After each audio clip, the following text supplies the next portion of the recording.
নমস্কাৰ বন্ধু বান্ধৱীসকল 2024 চনৰ লোকসভা নিৰ্বাচনৰ ফলাফল আহিল আৰু এই ফলাফলত কোনো এটা দলেই একক সংখ্যাগৰিষ্ঠতা লাভ কৰি চৰকাৰ গঠন কৰিবলৈ সক্ষম নহ'ল। ইয়াৰ ফলত কেন্দ্ৰত যে এখন মৰ্চা চৰকাৰ অৰ্থাৎ কোৱালিশ্যন গভৰ্ণমেণ্ট হ'ব সেই কথাটো স্পষ্ট হৈ পৰিছে।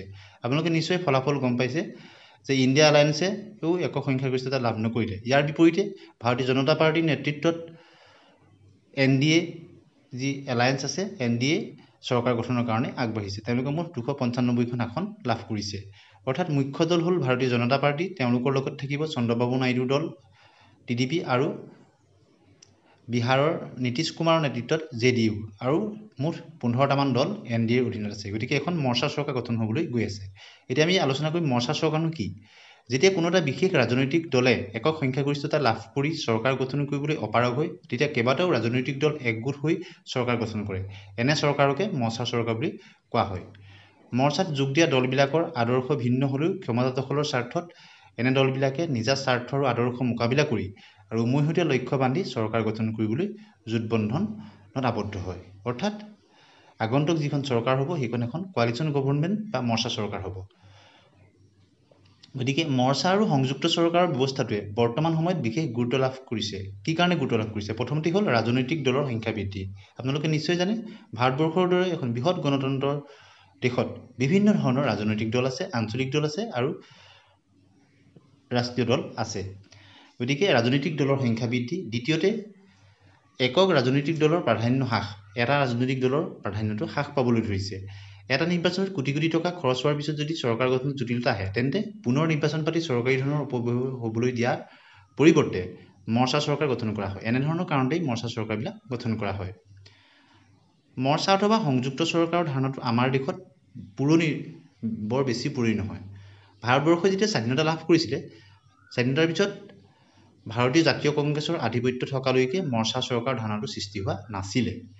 1947 চনৰ পৰা 1967 চনলৈকে কেন্দ্ৰ আৰু ৰাজ্য উভয়তে ভাৰতীয় জাতীয় কংগ্ৰেছে শাসন চলাইছিল। অৰ্থাৎ 47 চনৰ যেতিয়া ভাৰত স্বাধীন হৈছিল 1900 তেতিয়াৰ পৰা 67 চনলৈকে কেন্দ্ৰত কেৱল ভাৰতীয় জাতীয় কংগ্ৰেছে শাসন চলাইছিল আৰু সেই সময়ত মৰ্চা চৰকাৰ গঠনৰ হেৰি নাছিলে।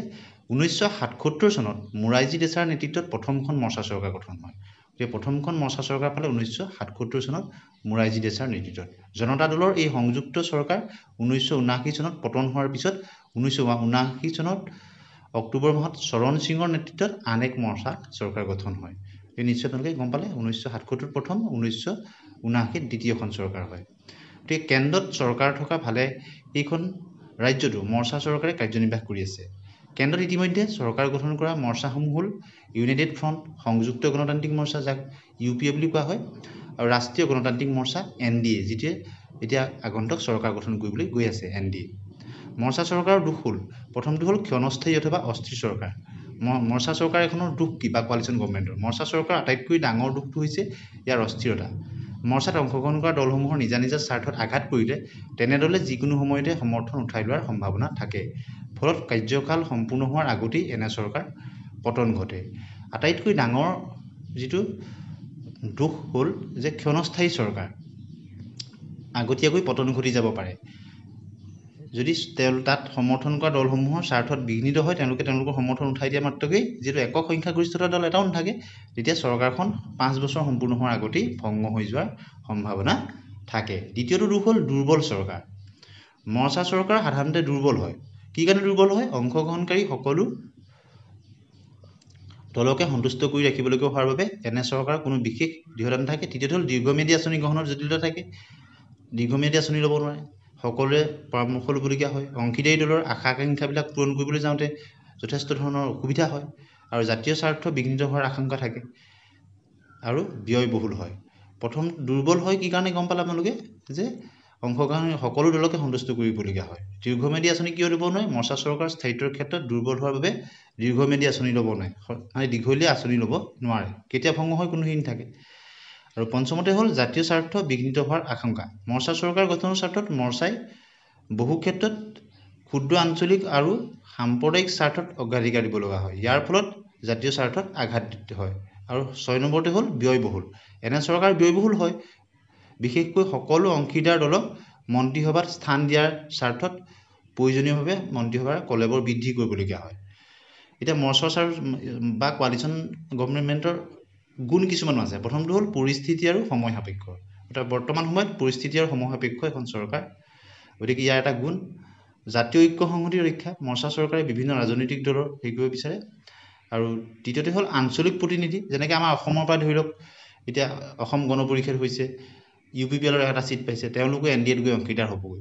তেনেদৰে আঞ্চলিক প্ৰতিনিধিবিলাক থাকে, বিভিন্ন ৰাজ্যৰ পৰা সেইটো আহে। আৰু জাতীয় ঐক্য সংহতি ৰক্ষা, মৰ্চা চৰকাৰে বিভিন্ন ৰাজনৈতিক দলক এখন মজিয়ালৈ অনাৰ ক্ষেত্ৰত দলবিলাকৰ নিজা নীতি আদৰ্শ কঠোৰভাৱে লাগি নাথাকি বুজাবুজি কাম কৰে, ফলত জাতীয় ঐক্য সংহতি বৃদ্ধি হয়। আৰু এই মৰ্চা চৰকাৰৰ আপোনালোকে গুণ আৰু দুখবিলাক গম পালে। বৰ্তমান সময়ত সময় এনেকুৱা হৈছে যে এটা দলৰ প্ৰাধান্য নাথাকে, গতিকে বিভিন্ন দল লগ হৈ এখন চৰকাৰ গঠন কৰে আৰু বিৰোধী ইয়াত শক্তিশালী ভূমিকা থাকে। এইটো এটা ডাঙৰ কথা যে যি দলেই বিৰোধীত নাথাকক, বৰ্তমান যদি NDAৰ চৰকাৰ গঠন কৰে তেতিয়া ইণ্ডিয়া এলায়েন্স বিৰোধীত থাকিব। গতিকে ই যথেষ্ট ধৰণৰ বিৰোধীৰ ভূমিকা থাকিব।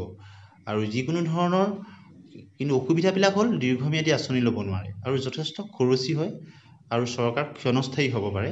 যিকোনো মুহূৰ্ততে চৰকাৰ সময় পূৰ্ণ হোৱাৰ আগতেই ভংগ হ'ব পাৰে। গতিকে বৰ্তমান সময়ত যি মৰ্চা চৰকাৰ গঠন হ'বলৈ গৈ আছে, NDAৰ অধীনতে হোৱাৰ পূৰ্ণ সম্ভাৱনা আছে।